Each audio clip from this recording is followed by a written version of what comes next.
Salut les gars, salut les photos. Aujourd'hui, on se retrouve pour une nouvelle vidéo. Donc, une vidéo sur Twitter, une vidéo réaction comme d'habitude. Donc, après la défaite de l'équipe de France face à la Tunisie, il y a eu plein de problèmes. Donc, je vais essayer de montrer certaines choses. Il y a deux, trois trucs qui sont importants après cette défaite. Et il y a une grosse remise en question qu'il faut que l'équipe de France fasse parce que c'est n'importe quoi. Le visage de l'équipe de France hier, même si c'est l'équipe C, mais c'est quoi ça? Bref, je vais essayer de vous en parler. Donc ouais, premier match, victoire, deuxième match, victoire, on s'est cru trop beau, etc. Et le deuxième match, on s'est relâché. Alors certaines personnes vont me dire, ouais, mais c'était pas l'équipe type, etc. Mais moi je m'en fous, moi c'est un groupe. Attends, t'es obligé de prendre les 25 ou 26 meilleurs joueurs de ta nation. Donc ça veut dire que je t'ai pas dit d'être aussi forte que l'équipe type, mais faut pas être ridicule non plus. Tu t'es fait taper par la Tunisie, qui a perdu face à l'Australie. Et en plus, moi, ce que j'aime pas, c'est qu'on avait une série d'invisibilité en compétition, je crois, depuis 2014. Et là, on s'est fait taper. Donc, depuis 2014, on s'est fait taper. C'est un scandale, je vais dire la vérité, hein. Mais il y a deux, trois trucs là qui sont sortis. Je vais vous le montrer après. Mais, ouais, sur l'équipe, pour moi, ils ont montré n'importe quoi. Alors, déjà, il y a un truc que je comprends pas. Alors, je vais vous montrer directement l'équipe, hein. Donc, ouais, donc là, j'ai l'équipe en face. Donc, il y a des trucs que je comprends pas, déjà. Kamavinga, latéral gauche. Mais attendez les gars, on m'avait pas dit qu'on n'avait pas besoin de faire Mendy et de Lucas Digne parce que les frères Hernandez étaient là. Alors ouais, on fait reposer Théo. D'accord, on fait reposer Théo. Mais normalement, t'as Lucas Digne, normalement. Normalement, t'as Ferland Mendy, normalement. Il joue au Real, ce mec. Et moi, c'est ça que j'aime pas, c'est qu'en fait, on a laissé des joueurs à la maison alors qu'ils méritaient. Ben Yedder, il est où alors? Même si c'est pas le meilleur joueur, etc. dans tout le groupe, mais pour moi, il aurait apporté. Fekir, il est où? On avait besoin d'un mec là, tu l'aurais mis à la place de Guendouzi. Guendouzi, verrait tout. Alors c'est pas que je suis contre l'OM, hein, mais ils ont fait n'importe quoi. C'était nul, c'était faible. Aucune prise de risque. Jamais d'intersection. Tout le temps des passes, soit en arrière, etc. Et moi ça m'a dégoûté.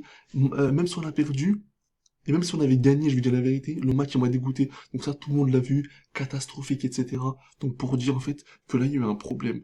L'effectif n'est pas assez fort. Là c'est un effectif, mais heureusement qu'on a l'équipe type. Et je vais vous dire un truc les gars. J'espère que l'équipe type ne va pas se blesser. J'espère que Griezmann, parce que lui quand il est rentré, il a essayé de dynamiser avec Mbappé, etc. Mais si l'un des deux se blesse, mais en fait on va faire comment? Alors, le point positif, bon, Mandanda, rien à reprocher, bon voilà, hein, c'est l'expérience, etc. Mais le point positif, Konaté. Eh les gars, il faut l'aligner. Il faut le mettre titulaire ce mec. Et j'ai un truc à vous dire aussi les gars. Super match, enfin, pendant les deux premiers matchs, super match de Upamecano. Moi je me dis peut-être que le problème serait de Varane. Il y a un moment, même si c'est le vice-capitaine, même si on l'a bien, etc., pourquoi ne pas mettre Upamecano et Konaté? Ah, moi, j'en ai marre, moi, des faux statuts, là, les gars. Les statuts qui nous font perdre, etc. Alors, c'était pas le pire, hein. Mais pour moi, plusieurs fois, il s'est fait manger. Et vous l'avez vu. Donc là, sans mentir, j'aime bien Varane, mais il y a un moment, il faut qu'il pose ses des champs, vous avez compris, et qu'il lui dise, t'es sur le banc, on met Konaté ou pas Mécano. Moi, j'ai pas envie de perdre face à la Pologne, en huitième. Moi, je vous le dis directement. Disasi, bon, ok, c'est pas son poste, etc. Moi, j'ai pas du tout aimé. Verretou, Guendouzi, je vous en ai parlé. Coman absent, absent. Mais après, il y a des mecs qui me disent qu'il doit prendre la place de Dembélé, mais c'est une blague ou quoi? Zéro centre, zéro percussion. Mais j'ai envie de lui dire, mais mon garçon, t'es très rapide, qu'est-ce que tu fais? T'es hyper rapide, toi, ton jeu, c'est de pousser le ballon et d'accélérer. Il en a fait zéro. Alors ouais, l'équipe de Tunisie, c'est un bloc très compact, etc. Mais pour moi, il faut prendre des risques. Et bravo à Colomboigny. Bravo à ce mec-là. Il est venu dernier de la liste, personne ne comptait sur lui, il a fait son match, il a tiré, il a tenté. Un vrai attaquant, bravo à ce mec-là. Après voilà, moi, Tchouaméni, Fofana qui sont super forts, faut dire la vérité, ils se sont pas, ils ont pas été bons, d'habitude. Ils sont super forts ces mecs, mais ils ont pas été bons sur ce match-là. Pourquoi? Parce qu'ils sont mal accompagnés. Les mecs, surtout Tchouaméni, ils jouent avec des mecs au Real toute l'année, ils savent ressortir le ballon, etc. Et là, on lui propose des joueurs très très basiques. Moi, je suis pas méchant, c'est pas que je suis méchant, les gars, c'est pas que je suis méchant. Mais c'est qu'il y a un moment, il faut prendre les meilleurs. J'en ai marre d'être dans le sentimentalisme. Ouais, il faut faire jouer, il faut faire tourner. On fait pas tourner. Il y a des équipes qui font très peu tourner. C'est un ou deux joueurs. Moi, je vais dire la vérité. Moi, pour moi, cette série d'invisibilité, elle me saoule. Et d'ailleurs, il y a des répercussions parce que certaines personnes veulent que le but de Griezmann, qu'il a marqué en toute fin de match, veulent qu'il soit accepté. Je vais vous montrer pourquoi. Donc là, on a l'article juste en face de nous. Donc déjà, grosse dédicace à Footballog et à ActuFoot, etc. Ils font du gros travail sur Twitter. Merci ces mecs-là parce que grâce à eux, on est tout le temps à la pointe de l'actu. Merci ces mecs. Bref. Donc la FFF aurait demandé des explications à la FIFA concernant le but refusé à la fin de Tunisie-France. En effet, il est normalement impossible de faire appel à la VAR lorsque le jeu a repris suite à une action litigieuse. Donc c'est selon Parisien. Et c'est exactement ça, les gars. C'est qu'en fait, bon, déjà TF1, ils nous ont coupé le match. Bref, ça on va en reparler après. Mais déjà, en fait, les gars, quand t'as sifflé, t'as pas le droit de reprendre. En fait, t'as pas le droit de changer. C'est bon, l'équipe tunisienne a fait l'engagement, t'as pas le droit de revenir sur ça. Donc c'est des... En fait, moi je comprends pas, c'est que la VAR, pendant toute la Coupe du Monde, en fait, elle en a fait qu'à sa tête.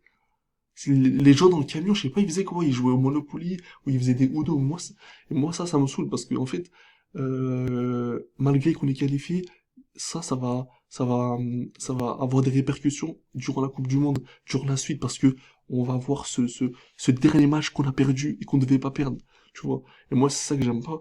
Donc, j'espère que enfin, que ça va changer. Donc, il y a possibilité que la FFF ait raison et que la FIFA donne ce but à Griezmann. Et en plus, Griezmann qui marque, ça nous fait du bien, ça, les gars. Prochain match, imaginons là s'il marque, le mec il a fait une passe D avant, il marque, bah prochain match, on va revoir le Griezmann 2016 là. Et moi c'est ça que j'aime bien, un Griezmann libéré. Et donc là les gars, c'est l'info croustillante de cette vidéo. Donc Benjamin Pavard et Didier Deschamps auraient eu un échange tendu après la prestation compliquée du défenseur français face à l'Australie. Donc là je vais essayer de vous lire l'article. Remplaçant lors du deuxième match, après avoir démarré contre l'Australie, Benjamin Pavard était attendu sur ce duel contre la Tunisie. Finalement, Alex Disasi lui a été préféré. Si on pouvait d'abord penser que logique que Turnover avait primé, les déclarations de Didier Deschamps après le coup de sifflet final ont balayé cette thèse. Je ne vais pas entrer dans les détails, j'ai pris la décision de ne pas le faire jouer.